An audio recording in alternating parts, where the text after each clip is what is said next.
Fico feliz em ter os irmãos aqui e grato a Deus também por você que nos acompanha através da transmissão, que nos permite chegar até você, talvez em sua casa ou no seu trabalho, mas que a graça de Deus continue falando aos nossos corações, como tem falado até nesse momento do culto.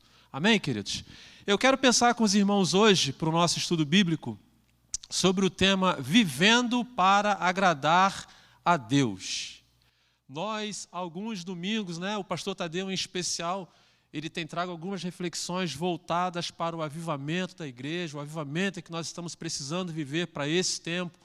No último domingo em especial, onde nós tratamos aqui as questões em relação à reforma protestante, o que Lutero precisou fazer para que ele pudesse, para que a vida dele pudesse agradar a Deus, quando ele então tem acesso à palavra de Deus, descobre que tudo aquilo que ele estava fazendo, da maneira como ele tinha sido ensinado, era errado.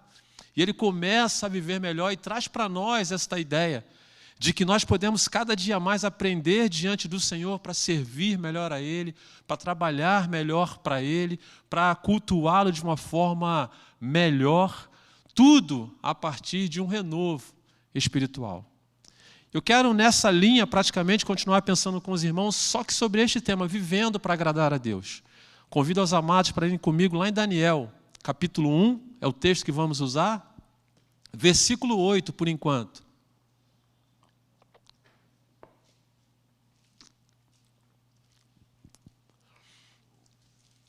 Daniel, capítulo 1, eu peço que você deixe sua Bíblia aberta, nós vamos falar um pouquinho sobre este livro hoje e outros versículos também. Diz assim o texto: resolveu Daniel firmemente não contaminar-se com as finas iguarias do rei, nem com o vinho que ele bebia. Pediu ao chefe dos eunucos que lhe permitisse não contaminar-se. Amém, queridos?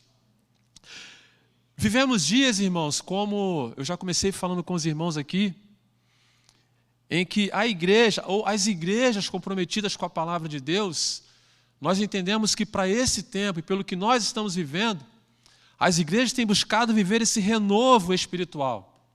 Estamos vivendo um tempo em que, de fato e de verdade, mais uma vez, a palavra de Deus se cumpre em nós quando ela diz que é chegado o tempo em que os verdadeiros adoradores precisam adorar ao Senhor.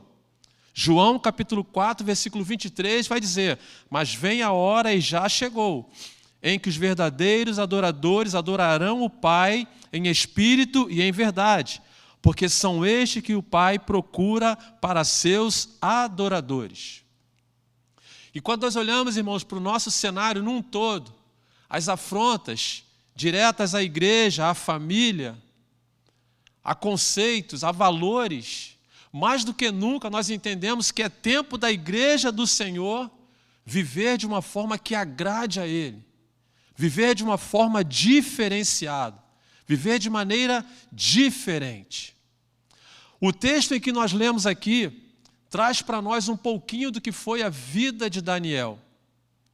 Daniel em Judá, agora que Deus permite que Judá seja tomada pela Babilônia, é levado cativo junto com os seus amigos. O versículo 2 do texto em que lemos vai dizer que o Senhor permitiu, o Senhor consentiu que Judá fosse tomada pela Babilônia. E às vezes o Senhor nos coloca em situações, permite que coisas aconteçam em nossas vidas para que a gente tenha um despertamento espiritual, para que a gente tenha um renovo espiritual. Mas é com Daniel, Misael, Ananias e Azarias que Deus vai tratar de maneira diferente, de uma forma diferente. Ou seja, esses meninos vão ter uma experiência de vida que vão nos servir como lição também, para que juntos possamos viver uma vida que agrade a Deus. Eu quero, como primeiro ponto, pensar com os irmãos que para nós vivemos uma vida que agrade a Deus, o primeiro ponto que eu quero pensar com os irmãos, nós precisamos resistir às pressões. Agradamos a Deus quando nós resistimos às pressões. E aí deixe sua Bíblia aberta, volte comigo lá no capítulo 1, que já lemos, só que agora versículo 2, 3, 4, 6 e 7. E o texto vai dizer assim: o Senhor lhe entregou nas mãos a Jeoaquim, rei de Judá, e alguns dos utensílios da casa de Deus. A estes levou-os para a terra de Siná, para a casa do seu Deus, e os pôs na casa do tesouro do seu Deus. Versículo 3. Disse o rei a Aspenaz, chefe dos eunucos, que trouxesse alguns dos filhos de Israel, tanto da linhagem real como dos nobres. Versículo 4.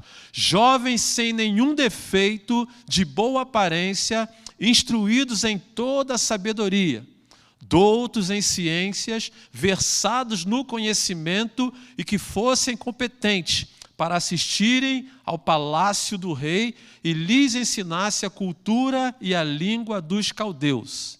Versículo 6 agora. Entre eles se achavam dos filhos de Judá Daniel, Ananias, Misael e Azarias. Versículo 7. O chefe dos eunucos lhe pôs outros nomes, a saber, Daniel, o de Beltesazar, o de Ananias, o de Sadraque, o de Misael, o de Mesaque, e a Azarias, o de Abde-nego. Percebam, queridos, que as pressões na vida desses jovens começam cedo. Eles são arrancados do seu povo, arrancados da sua gente, arrancados da sua terra, da sua cultura, da sua crença, e são levados agora para a Babilônia. Só que, ao mesmo tempo em que esses jovens são levados à Babilônia, o texto mostra para nós que as propostas iniciais apresentadas a eles não são propostas tão ruins assim, entre aspas, eu digo. O rei tem um apreço pela vida daqueles meninos e faz com que esses meninos selecionados agora sejam preparados para servir ao rei. Sejam preparados para estar juntos ao rei. E eu fico imaginando, irmãos, pensando na cabeça de um menino, na cabeça de um jovem. Isso tudo aqui acontece, a história mostra para nós que eles estavam ali na transição entre a adolescência e a juventude. Talvez entre seus 17 e 18 anos, mais ou menos. Imaginem vocês, um jovem nessa faixa etária, recebendo essas propostas. Vem para cá porque nós temos isso para você, nós queremos que você viva desta forma e muito mais ainda. Vocês estão sendo levados cativos, mas vocês vão assistir ao rei. Eu fico imaginando, irmãos, que talvez se fosse no nosso tempo, nos nossos dias, muitos e muitos jovens cederiam facilmente a esses encantos, né? Vindo da parte da Babilônia. Mas quando nós nos aprofundamos, irmãos, na leitura e no estudo acerca desse texto, nós vemos aqui que nada disso passava meramente do que estratégia de Satanás para com a vida daqueles rapazes. 3 estratégias aqui são claras para nós. A primeira estratégia é essa aqui, convidativa. Ou seja, o convite que é feito àqueles jovens não é um convite tão ruim assim, é um convite aos olhos humanos até agradáveis. Ou seja, coisas boas. Eu fico imaginando que esses meninos, quando estão se dirigindo à Babilônia, talvez conversando entre si, poxa, que legal. Nós não vamos para o arado, nós não vamos cuidar da terra, nós não vamos ter trabalho braçal, nós vamos ser tratados agora na linhagem do rei. Seremos tratados ali agora à luz do rei. Nós vamos morar no palácio, vamos ter as mesmas coisas que o rei tem. Eu fico imaginando as pressões psicológicas na mente desses meninos, irmãos. E é assim que Satanás faz. É assim que Satanás tenta persuadir. Coloca o povo de Deus, às vezes, em rota de colisão por promessas de coisas atrativas, aparentemente atrativas, visualmente também atrativas. E não são poucas as pessoas que, às vezes, se deixam levar por essas coisas. Deixando de pensar naquilo que é puro, deixando de viver naquilo que é santo, deixando de desejar também aquilo que é agradável, como Filipenses, o apóstolo Paulo fala para nós no capítulo 4, versículo 8. As propostas que o mundo oferece, irmãos, elas passam a ser sedutoras e encantadoras. E às vezes coloca o cristão na rota de colisão. Aqui colocou os meninos, mas às vezes coloca o cristão na rota de colisão, que às vezes faz com que ele até pense a respeito dessas coisas. E a sua mente começa a pensar, começa a vir em sua mente um turbilhão de pensamentos, pressões. A segunda estratégia de Satanás aqui, ela é intencional, irmãos. Quando nós voltamos no versículo 3 e versículo 4, ela é intencional. Percebam que, para essa estratégia de Satanás, ele não escolhe qualquer um. Ele é tão cuidadoso que ele quer quem? Ele, quando chega, Nabucodonosor, quando chega na Babilônia, quando ele olha, ele não quer qualquer pessoa. Ele não quer qualquer um. Ele não quer qualquer rapaz, qualquer jovem. O texto vai dizer que tem que ter o quê? Jovem sem nenhum defeito. Jovem de quê? De boa aparência. Jovem que seja o quê? Instruído, irmãos. Ou seja, ele não queria qualquer um. Satanás não quer qualquer um, irmãos.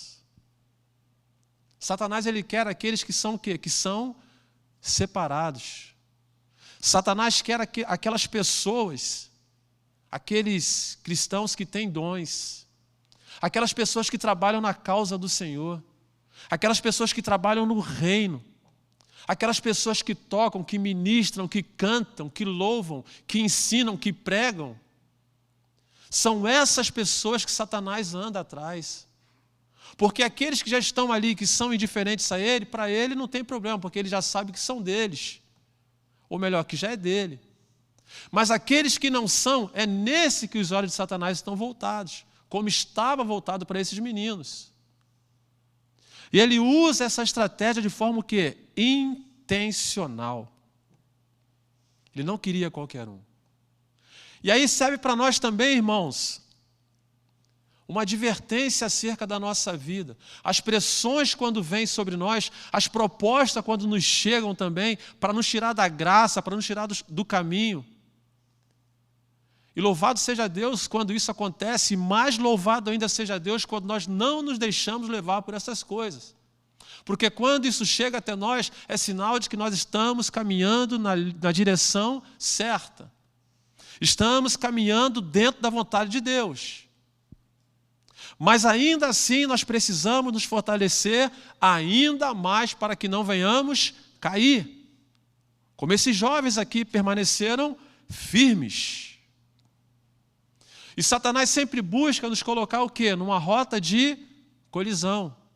Tentando fazer com que nós, em meio às pressões, venhamos deixar de agradar a Deus. E foi isso que ele tentou fazer com esses meninos.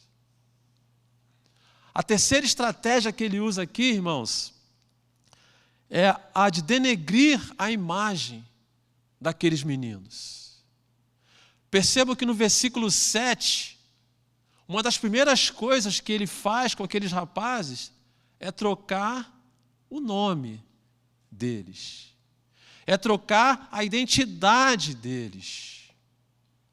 E para um hebreu, para um judeu também, o significado do nome tem uma expressão muito forte, muito grande, irmãos. E em especial o nome desses rapazes eram significados que glorificavam a Deus. E Nabucodonosor sabia disso. E ele começa então a se encarregar de fazer uma mudança no que diz respeito à imagem daqueles rapazes, irmãos. E muda então, altera então o nome daqueles rapazes. O mudar o nome, na verdade, era como se estivesse mudando o propósito de vida daqueles rapazes. E na história bíblica, o próprio Senhor vai mostrar isso para nós, que a mudança de nome significava também o quê? Propósitos. Abrão, outrora Abrão, passou a ser chamado o quê? Abraão, o pai da fé. E quando nós olhamos também acerca de Jacó, que passou a se chamar Israel. Percebam, irmãos, que Nabucodonosor sabia de todas essas coisas, mas ele queria denegrir a imagem daqueles rapazes. E os nomes agora babilônicos, os nomes agora pagãos, era o que eles queriam que acontecessem com aqueles meninos. E quando nós olhamos, irmãos, para o nosso contexto, olhamos para as nossas vidas, é isso que às vezes, o mundo tem tentado fazer conosco. Apagar a nossa identidade. Apagar o nosso nome de pequenos cristos, de cristãos que somos. Denegrindo assim a nossa imagem o quê? Espiritual, a nossa imagem cristã. E querendo incorporar em nós aquilo que talvez o mundo esteja ditando hoje. E às vezes, irmãos, nós até nos deixamos levar por essas coisas e abrimos concessões em meio a essas coisas para não ficarmos o quê? Para não ficarmos maus frente aos colegas, às vezes, para não ficarmos maus frente aos amigos de trabalho, aos companheiros de trabalho.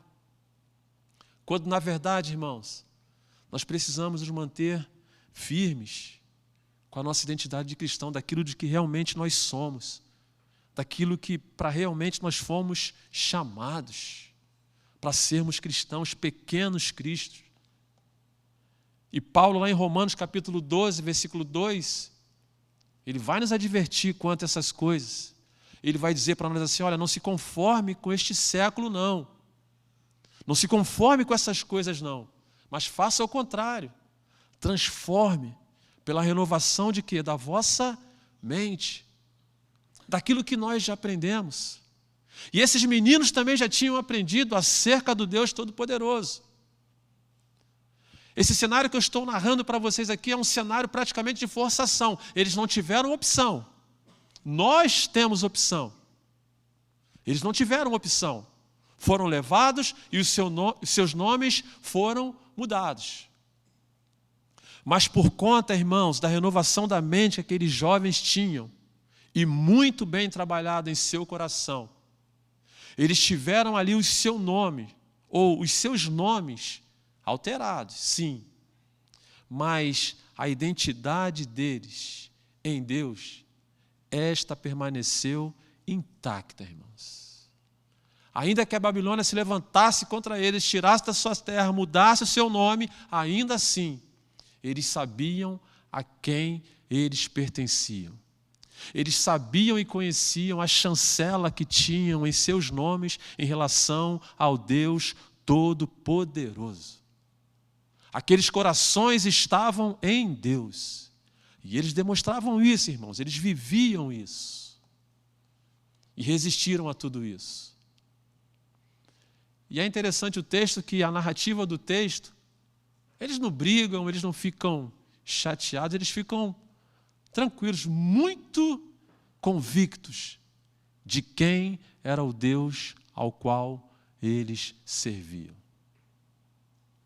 Eu não sei qual é o título, qual é o rótulo, né, que as pessoas têm dado, de repente, a alguns de nós, tentando denegrir a nossa imagem de cristão. Talvez a pressão que nós vivemos num ambiente externo, fora igreja, seja tão grande que a gente acabe cedendo. Mas fica para nós como advertência, irmãos, que nós não podemos, em hipótese alguma, se deixar levar por estas pressões. E precisamos ter autenticidade em dizer quem realmente nós somos em Cristo Jesus.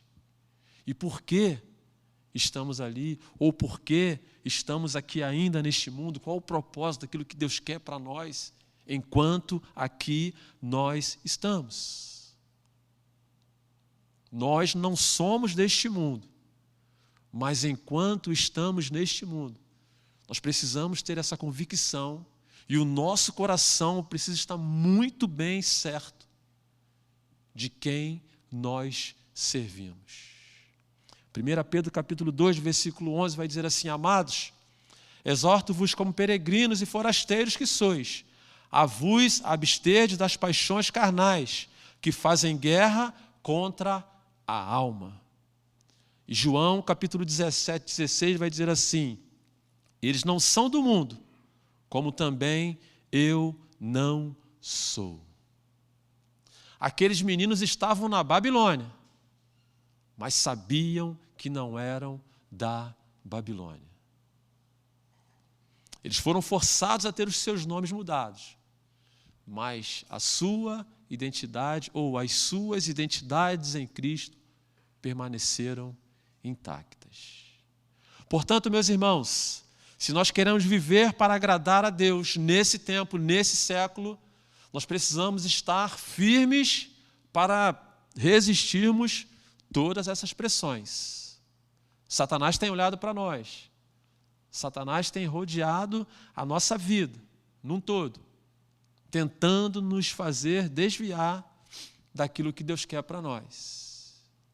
Satanás tem tentado denegrir a nossa imagem. E Daniel, Misael, Ananias e Azarias mostram para a gente que nós podemos até estar na Babilônia, como estamos neste mundo, mas estamos muito convictos de quem nós somos e a quem nós servimos. Amém, queridos? Segundo ponto, agradamos a Deus quando preservamos os princípios bíblicos. Volte comigo no capítulo 1, versículos 5 e 8 agora.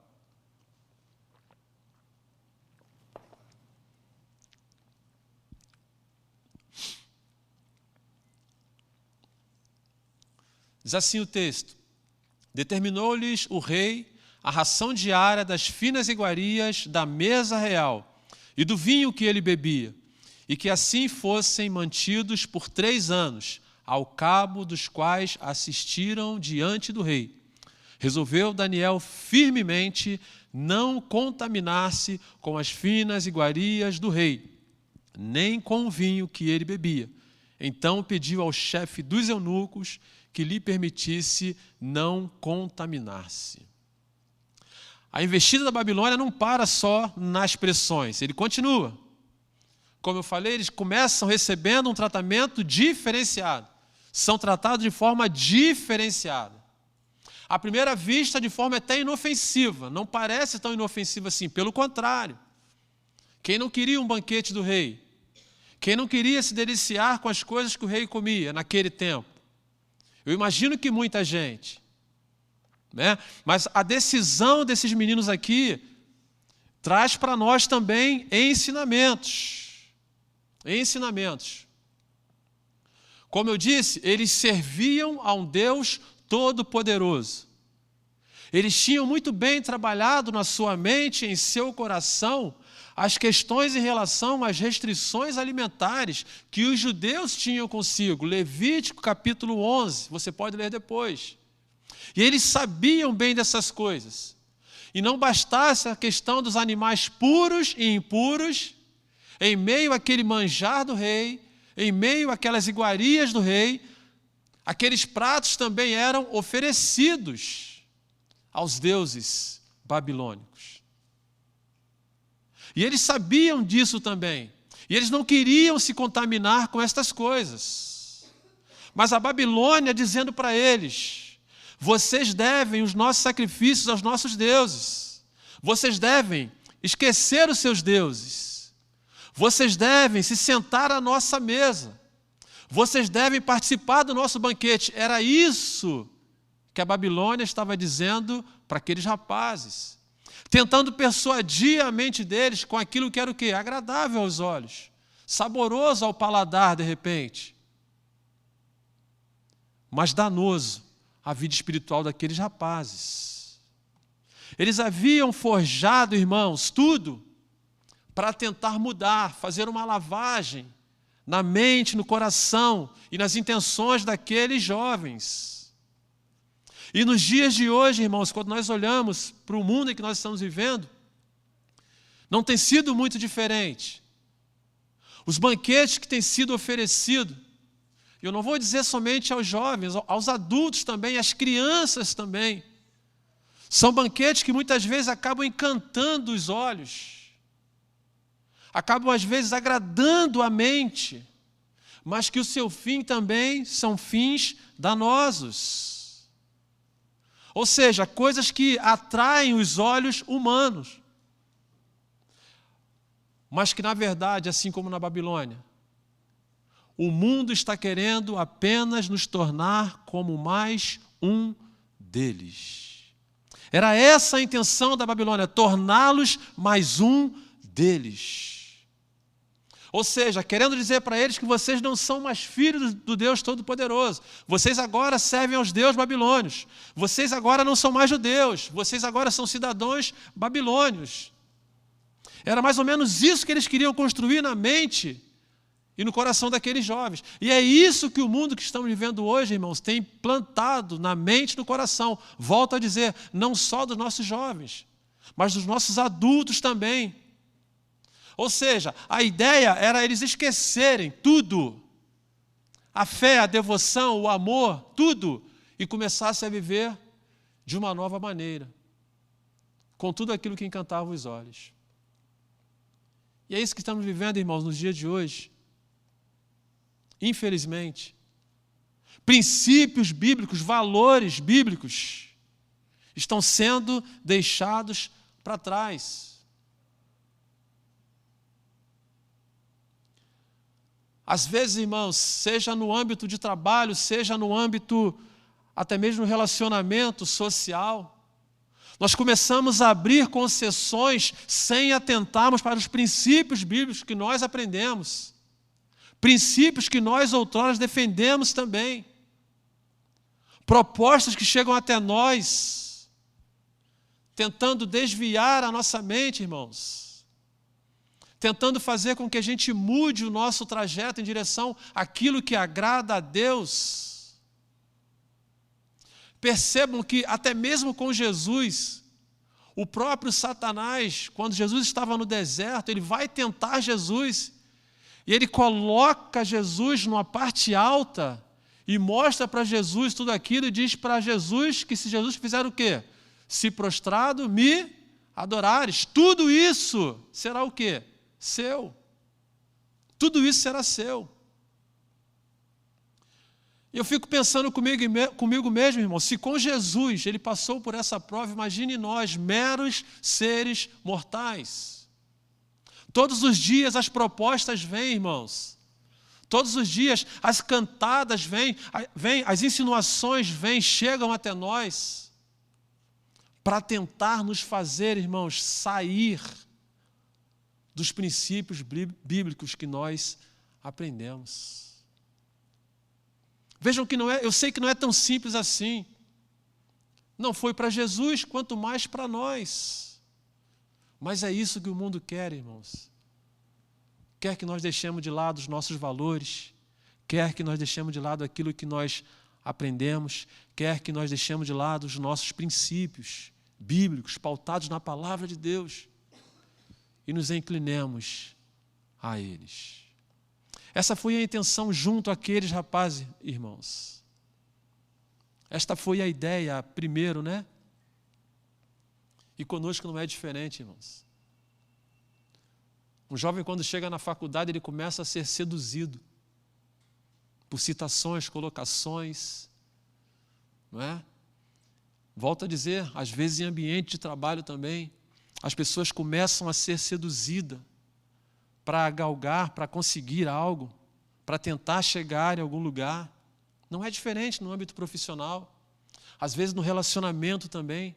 As pessoas corrompem os valores ou se corrompem. Há quem pense que corrupção ela se dá só em relação a dinheiro, mas não. Corrupção de valores também, que eu acho que é pior de todos. E as pessoas às vezes se corrompem, irmãos. As pessoas param de raciocinar direito. E quanto mais longe de Deus elas estão, mais espaço e pensamento a essas coisas, e voz a estas coisas, e ouvidos a essas coisas, elas dão.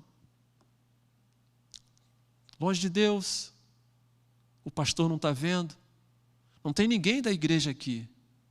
Então não tem problema se eu abrir uma concessãozinha aqui, outra ali, outra acolá. Queridos, valores bíblicos não se negociam. Não se negociam. Valores bíblicos são para ser vividos, irmãos. Não vale a pena conquistas que as nossas mãos estejam sujas diante do Senhor, que os nossos pés estejam sujos diante do Senhor, que as nossas bocas estejam sujas diante do Senhor. Eu posso afirmar para você que nada desse sucesso vai lhe ajudar ou vai lhe abençoar se houver mancha de corrupção de valores bíblicos. E aqueles meninos permaneceram, irmãos, firmes no Senhor. E essa decisão de não se corromper, irmãos, ela está totalmente associada ao caráter cristão. E o caráter cristão, ele é forjado também a partir de uma decisão. De uma decisão. Aqui Daniel tomou uma decisão firme de fazer o quê? Não se contaminar. É bom? É, mas eu não quero. É bonito? É, mas eu não quero. É saboroso? É, mas eu não quero. Se vai desagradar o meu Deus, eu não quero. E entendo ter sido essa a decisão mais sábia, irmãos, que ele tenha tomado. E tem decisões que quando eu digo em formação de caráter, tem decisões que não são tão fáceis assim. Tem decisões que são duras, são fortes, são doloridas, são complicadas às vezes de serem tomadas, mas são necessárias. São decisões que precisam ser tomadas. São decisões que nós não podemos nem mesmo pensar em ceder em algum momento. Não podemos. Tem decisões, irmãos, que nós precisamos colocar na balança. Se nós vamos negar a nossa fé ou se vamos mergulhar no engodo que está sendo oferecido a nós. E aí a solução e a resposta está na minha mão, na sua mão, em nossas mãos. Mas eu volto a dizer, irmãos, princípios bíblicos não podem, não devem ser negociados. Não abram mão dos princípios, não, irmãos. Querem ter uma vida que agrade a Deus? Querem viver uma vida que agrade a Deus? Não abram mão dos princípios bíblicos. Ah, pastor, mas a pressão é muito grande. É. Ah, pastor, mas isso é vantajoso aos teus olhos. Ah, pastor, mas isso vai me colocar nessa posição. E depois você vai cair. Ah, pastor, mas é isso, é aquilo. Eu sei, irmãos, que surgirão tantas outras citações que você vai tentar se explicar. Mas não abra mão de ter uma vida íntegra diante do Senhor. Lá em 1 João, capítulo 4, versículo 4, a parte B, vai dizer o seguinte: maior é o que está em nós do que o que está no mundo. Maior é o que está em nós do que o que está no mundo. Quer viver uma vida que agrade ao Senhor mesmo em meio ao que estamos vivendo neste século? Não abra mão dos princípios bíblicos, irmãos.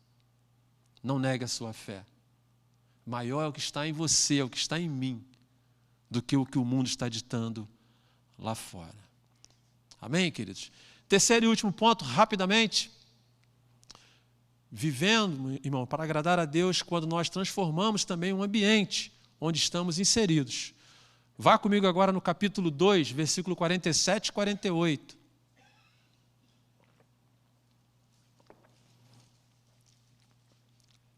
Agradamos a Deus onde nós estamos e começamos a transformar esse ambiente.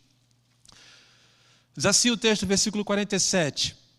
Disse o rei a Daniel: certamente o vosso Deus é o Deus dos deuses, e o Senhor dos reis, e o revelador de mistérios, pois pudestes revelar este mistério. Então o rei engrandeceu a Daniel e lhes deu muitos e grandes presentes, e o pôs por governar toda a província da Babilônia, como também o fez chefe supremo de todos os sábios da Babilônia. Aqui no capítulo 2, você pode ler depois em casa, até para você poder entender melhor esses 2 versículos que lemos aqui, a presença dos meninos agora na Babilônia, de Daniel e seus amigos, começa também a fazer diferença. Ou seja, eles chegam em primeiro momento, a ideia da Babilônia, do próprio Nabucodonosor, era de influenciar aqueles jovens. Mas a tomada de decisão deles, a postura deles, começa a fazer efeito à medida em que eles demonstram quem eles são de fato, de verdade, ao Deus a quem eles servem, e isso começa também a influenciar na própria Babilônia. Percebam, irmãos, que na narrativa do texto, de todo o capítulo 2, o mesmo Nabucodonosor que tira os meninos agora de Judá, que traz para a Babilônia, e começa agora a tentar moldar a mente, o coração, a imagem, a identidade daqueles meninos.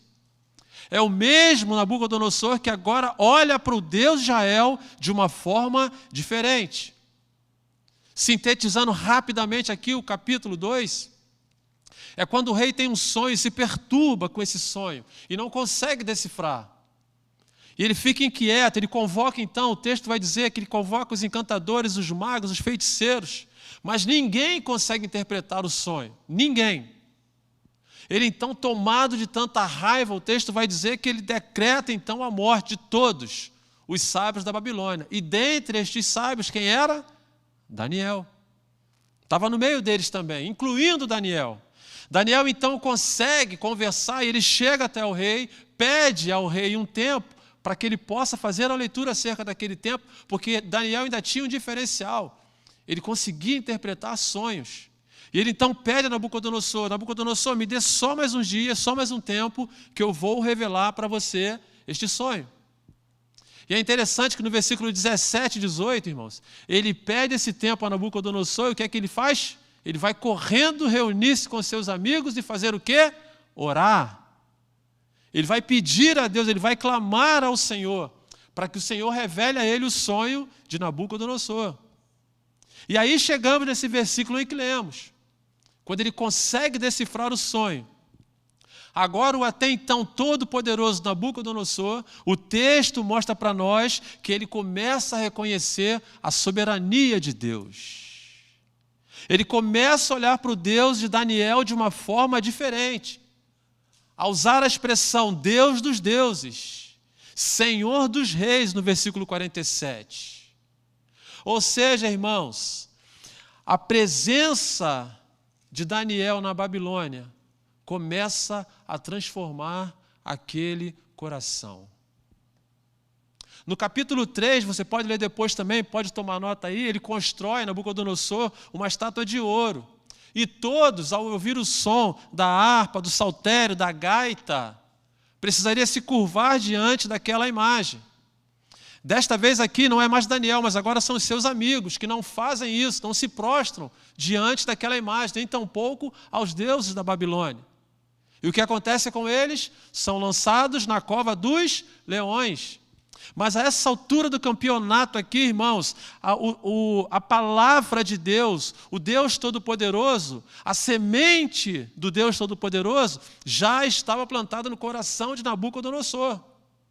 Tanto que, quando esses jovens são lançados na cova dos leões, no capítulo 3, versículo 24 e 25, ele então olha e vê que tem 4 pessoas ali dentro, e ele se questiona, não lançamos 3 apenas? Eu vejo um quarto homem ali, e esse quarto tem um aspecto de quê? De um filho de um Deus.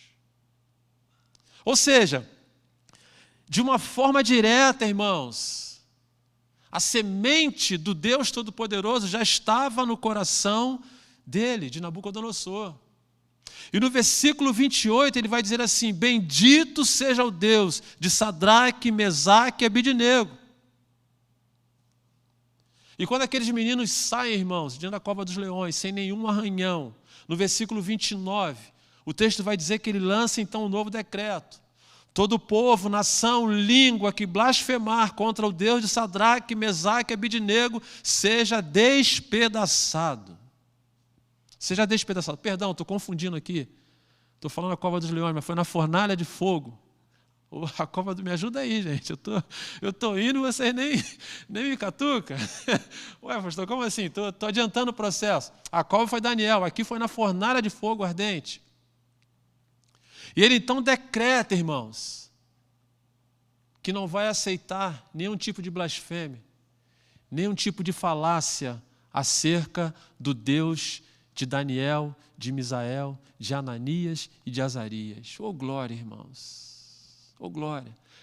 E tudo isso se dá por conta de quê? Da presença daqueles meninos ali, da presença daqueles rapazes ali. E aí sim, no capítulo 6, é quando Daniel é lançado na cova dos leões e sai de lá ileso. Só que nesse episódio de Daniel não é mais Nabucodonosor, agora já é o rei Dario, que é o rei da Babilônia. Percebam que a presença deles, irmãos, ela é o que? Ela é contagiante. Ela é contagiante. E aí eu entendo que se nós queremos viver uma vida que agrade a Deus, a nossa presença, ela precisa ser contagiante e transformadora. O lugar onde nós estamos, o lugar onde nós vamos, precisa passar por transformações, irmãos. Volto a dizer, Romanos capítulo 12. Nós não podemos nos conformar, mas nós temos que fazer o quê? Transformar. É essa a ideia. Transformar, irmãos, com a renovação o quê? Da nossa mente. E o que é que tem na nossa mente, irmãos? Abastecida com a palavra de Deus, ao Deus a quem nós honramos, ao Deus a quem nós amamos, ao Deus a quem nós servimos. E é com isso que nós precisamos transformar o ambiente por onde nós vivemos, por onde nós passamos, irmãos. E esses meninos, com toda a intrepidez e ousadia, fizeram isso, viveram isso. Nabucodonosor tem a semente plantada em seu coração. E o rei Dario não é diferente também. Percebemos que a semente também está plantada em seu coração. Tudo isso a partir da presença daqueles rapazes. E se queremos, irmãos, neste tempo, viver uma vida que agrade a Deus, a nossa presença precisa também transformar o ambiente por onde nós estamos. Ainda que não haja manifestação assim tão explícita, mas o nosso testemunho, a nossa presença, precisa falar. E eu posso garantir para os irmãos que quando isso acontece, quando a semente é lançada, e a palavra de Deus nos atesta isso, de que a palavra de Deus ela nunca volta vazia. Ela sempre encontra um lugar. E nós podemos fazer isso, irmãos. Nós podemos fazer isso. Nós podemos transformar o ambiente por onde nós estamos passando. Mas, pastor, o ambiente onde eu trabalho é muito podre, é um ambiente sujo. Permaneça firme, irmãos.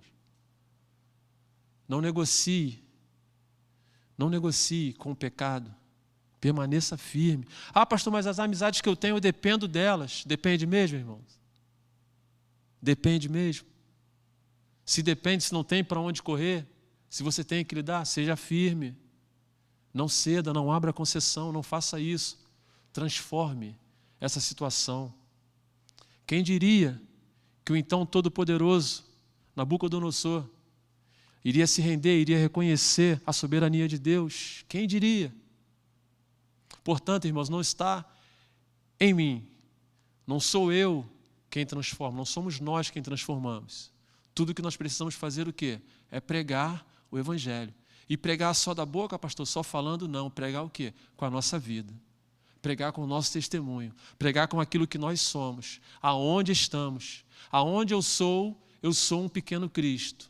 Aonde eu estou como um pequeno Cristo. Aonde, com quem eu me relaciono, eu sou um pequeno Cristo. Eu sou um cristão. E é isso que Deus espera de nós, irmãos.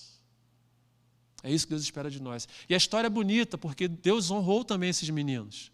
Todo esse testemunho, toda essa vida com Deus, Deus honrou. Capítulo 2, versículo 48, como já lemos, vai dizer que Nabucodonosor pôs Daniel como governador de toda a província da Babilônia.